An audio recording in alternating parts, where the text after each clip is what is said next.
solo one.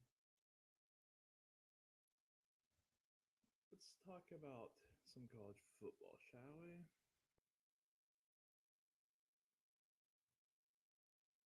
Let's talk. Where should we begin? Clemson Notre Dame was dope. Clemson and Notre Dame. Clemson were Bailey favorites. They go and lay an egg. It happened in 2020, but they got their revenge. Not they can't get the revenge this year. So let's talk about that. Clemson, number 4, losing to a trash, not good Notre Dame team.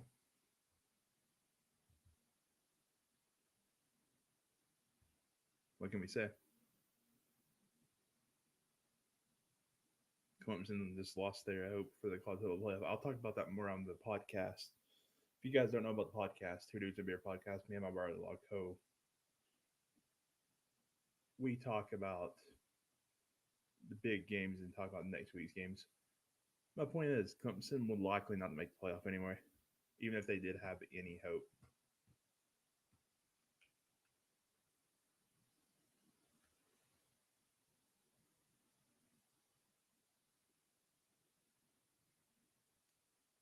Let's pull up some stats from this game as Cal and USC, UCLA, Arizona State still playing. UCLA will probably win that one. USC will probably win that one. So we don't have to really worry about that game.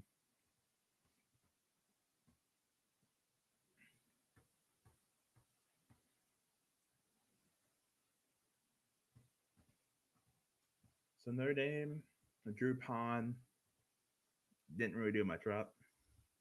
DJ Ugalele stayed in the whole game, and it showed.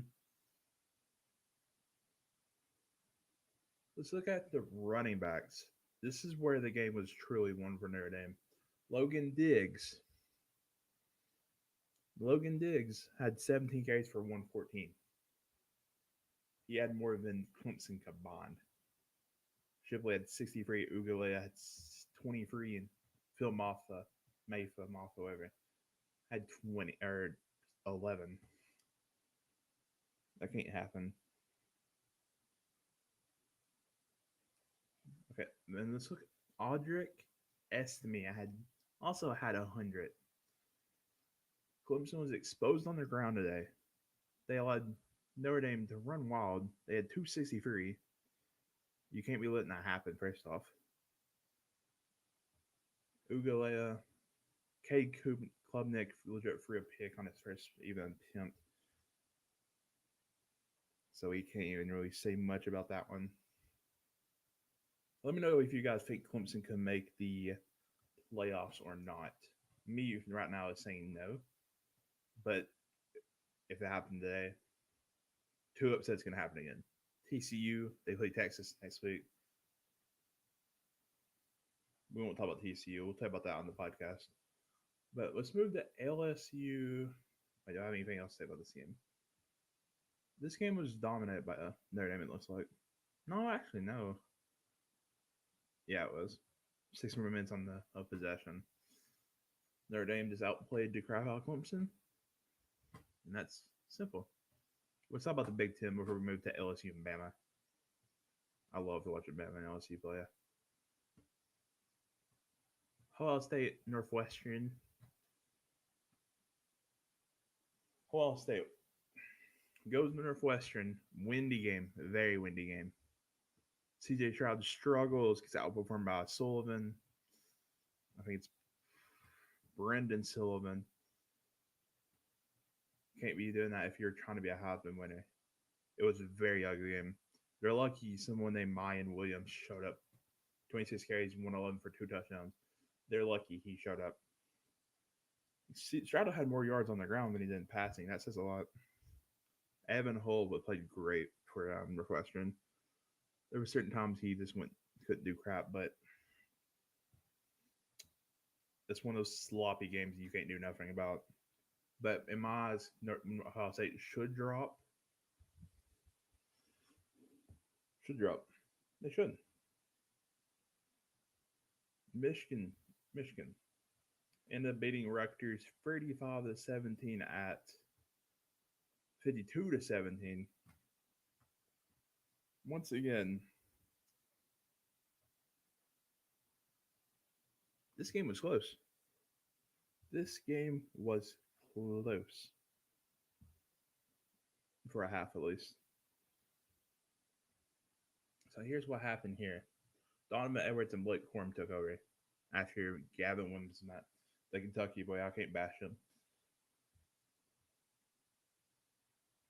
We can't bash a Kentucky boy, can we? But he played great first half. I guess the pressure finally got to him because the game was actually close. I think they even led at halftime because Moody missed two easy field goals. Look at McCarthy, 151 for two, just under 50%.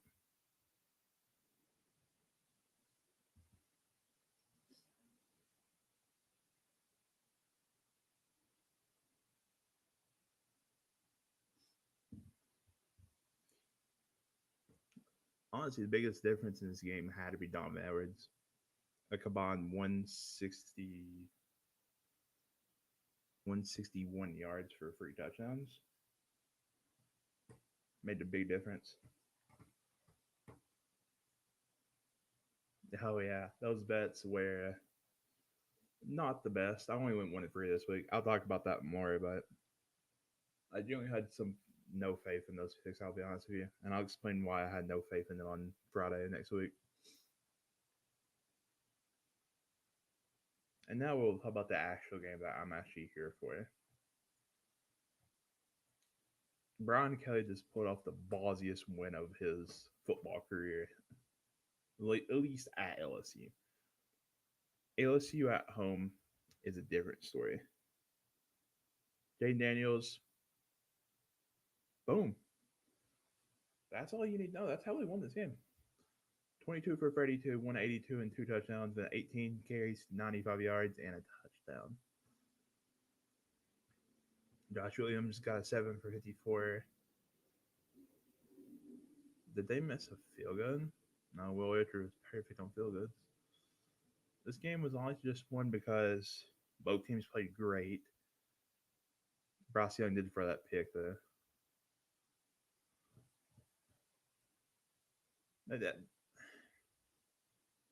There's not even a clear Heisman winner at this point. Hooker struggled today. Stroud struggled today. I guess Corum's still there. He still had over 100 yards. I don't even know who you said that Heisman favorite would be at this point. Butte was their best run receiver. Yeah, you got to agree all those rumors about him transferring. He ain't transferring anywhere. Well, he might still. Who knows, though? Harold Perkins, I've seen him multiple times go crazy. Honestly, going for two in an overtime game is ballsy as crap. I mean, obviously, anyone can do math. You get it, you lose. I mean, you get it, you win. You get it, you lose. Winning in Death Valley is hard to do. It's simple, right? Winning in Baton Rouge, Louisiana is not easy. No one's done it this year. Not Ole Miss, who's 11 currently. Bama, who was number 6, couldn't even do it. Oh, you know who did it? Tennessee. You know who else? No one else.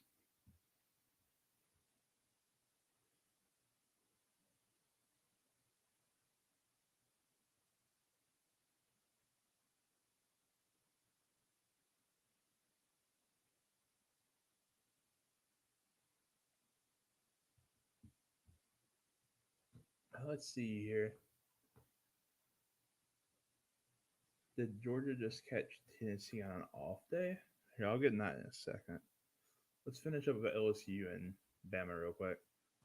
Jaden Daniels was the best player in this game by a long shot. Corey Brooks probably should have won this game by himself. He had so many drops. I can't really blame him. Brian Kelly just pulled the ballsiest crap out of his life and won it for them.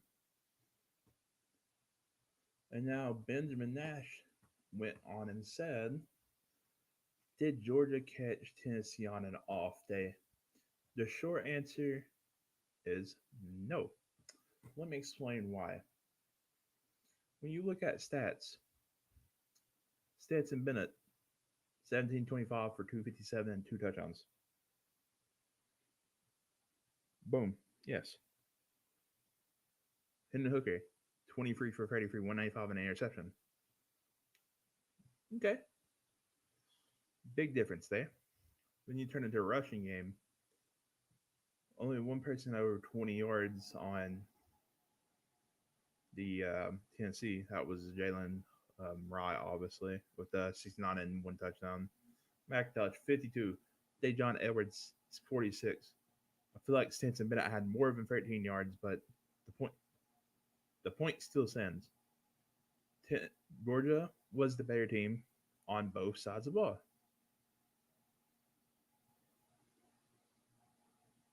How many turnovers did each team have? 2-2. They were even.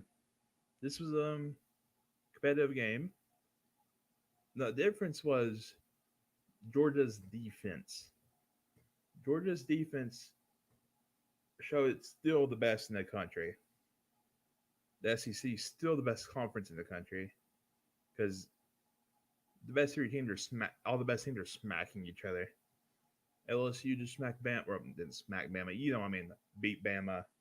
Georgia smacked Tennessee. Tennessee beat Bama. So it's like they're just beating up on each other. That's the reason why SEC is built different than all the other conferences. But Big 12 is looking good this year. I don't have faith in Big 10, especially after seeing what it seemed from both teams today, Michigan and Ohio State, because that wasn't obvious. But shout out to McIntosh. Kenny McIntosh was another one of those players that had a over 50 yards in rushing and passing, or receiving. My bad, rushing and receiving. He didn't score today. True. True. Did it matter? No. Because this man had basically a 50-yard run that set up I believe a Stetson Bennett 13-yard touchdown. If I'm thinking that right. Thinking right. I do believe that did happen. Let me confirm that.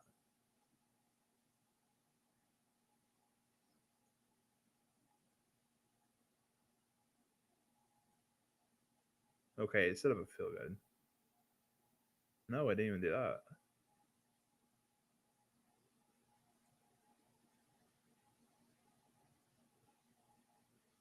Where's that 50-yard run at? No, you see that 50-yard run.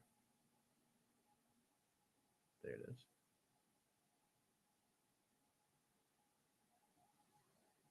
Yeah, there it is. It set up a Branson Robinson touchdown. But the point still stands. Tennessee got dominated on both sides of the ball today.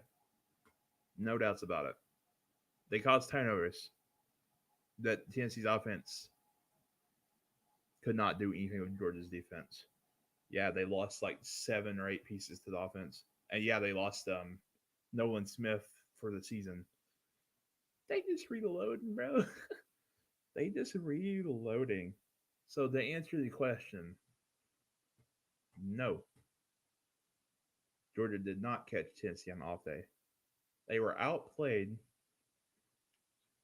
smoked. Simple as that, right? Then we'll move on to other iffy game, or not iffy games, but other games that are important. Kentucky survives at Mizzou. I hate the ESPN's crap. Okay, we not talk about TCU. Survived at home after a Condre Miller masterclass. Davis returned a point I know of. TCU still going strong.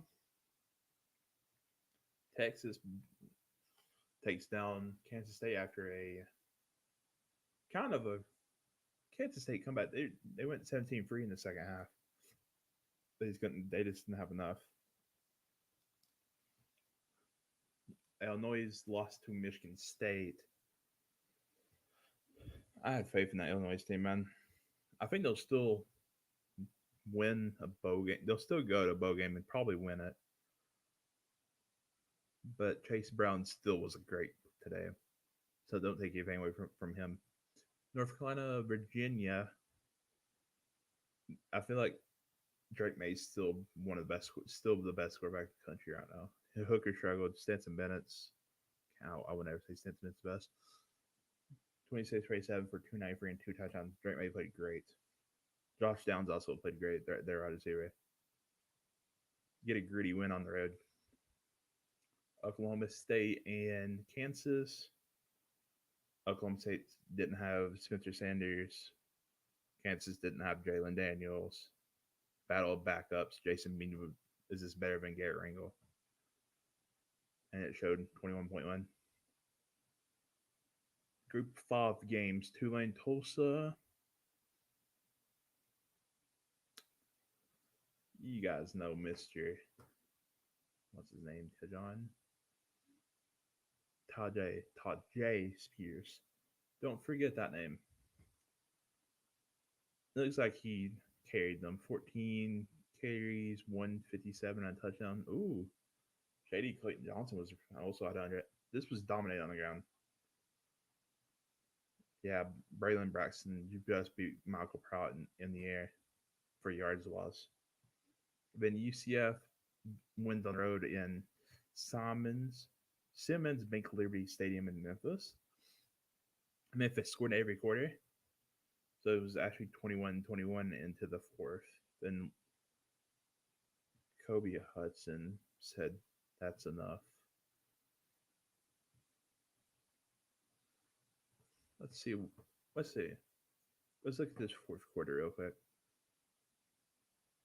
This was the fourth quarter right here. Jalen Baker. I don't know if Kentucky would have kept him. Mikey King got it to Baker for 24 yards and went up 14. Hannigan to Skates for 14, or make it a 7-point game. UCF running the clock out. Hey, that's some good group of football there. Well, let's move to Syracuse and Pitt. Syracuse losing Schrader. I had them winning today, but only if Schrader is playing. Feel bad for Syracuse. They looked great until Clemson. Carlos Del Rio Wilson is not the quarterback. Sean Tucker did. Why do you only have 10 carries? Barbers? Dono? What are you doing? Just look, I didn't. So they didn't have any time possession, did they? No, they didn't. 13 and a half minutes. Pitt had 13 and a half more minutes. Yeah, Syracuse ain't we raked. But yeah, it looks like Syracuse just got dominant from start to finish. And what's the final game we'll talk about for this one? Oh yeah, Waken, NC State. As I said earlier, UCLA and USC are up at half, and they'll be winning, so we don't have to worry about them. Wake Forest and NC State. On the podcast, I did say Wake Forest and NC State, or Wake Forest would recover. They didn't do that. Sam Hartman, man, what happened? Sam Hartman for 3 interceptions again. A.T. Perry was introduced himself introduced himself in this game. I already know who he was, obviously. Donovan Green. Jesus, they had a lot of passing yards. They're rushing. Dude, that's why teams lose. This game, for example, they had 17 yards on the ground. Wake Forest, of course. NC State, MJ Morris.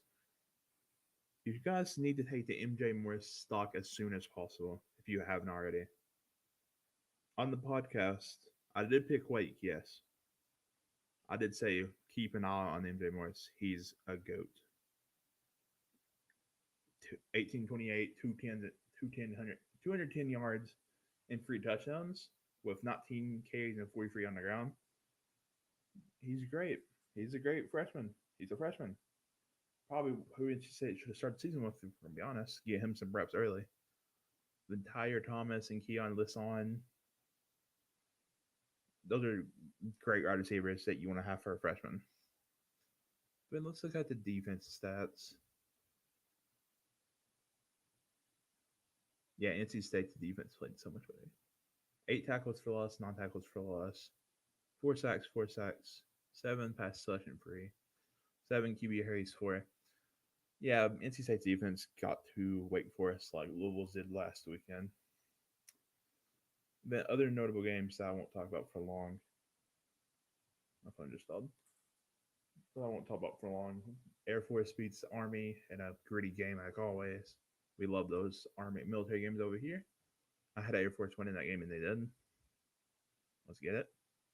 I'm going to see Oregon smoked, Colorado, Utah smoked, Arizona, Florida smoked, Texas A&M, Minnesota survived at Nebraska, Iowa smoked Purdue, Wisconsin smoked Maryland, Western Kentucky absolutely crapped on Charlotte. Baylor beat Oklahoma in a Big 10, Big 12 showdown. Liberty won in Fayetteville. I had money on UTSA and UAB. UTSA ended up winning that game in double overtime, 44 to 38. Troy won again. You can't say nothing but great things for Troy. Oh, and here's the final game I'm talking about. Actually, no. One of the final games I'm talking about. I got Houston and the SMU. Okay. I had Houston win this game. I felt like Clayton Tune was a good quarterback, yes. I just forgot Tanner Mordecai was on the other side. The man threw for 9 touchdowns, guys. There was a combined 140 points in this game. There was no defense, even though Clayton Tune threw 3 interceptions. Combined 16 passing touchdowns. How many receiving yards was in this game? 528 plus 7 for 379. That's over 900. That's over 900 receiving yards, guys. There was 4 people over 100 yards in this game. These teams don't know what defense is. You guys should never allow over 30 points in a game. Matter of fact, over 60. But I was disappointed seeing Houston lost. And I was like, okay, they are in at home and they're going to SMU. They might struggle, yeah. But I see Clayton Tune threw for 53 attempts for 500 yards. A QB is going to lose that game, really? No way a QB should lose a game with over 500 yards. That's ridiculous. SMU just played better on the defense side ball. They even had 263 on the ground, too. So that's a combined, how many yards is it? Combined. Sheesh. They had over 1,000 yards. 710 plus 642. Quick math means 1352. They had 1,352 yards. They didn't give no crap about defense. Obviously, SMU obviously did. So good job to Houston. SMU won that game. 3 interceptions made the difference because other than that, the defense didn't play any games or play any defense. The over and under was 66. SMU smoked that by himself. Even Houston basically did that by themselves. That's ridiculous. And the final game I'm talking about before I end this was Florida State and Miami.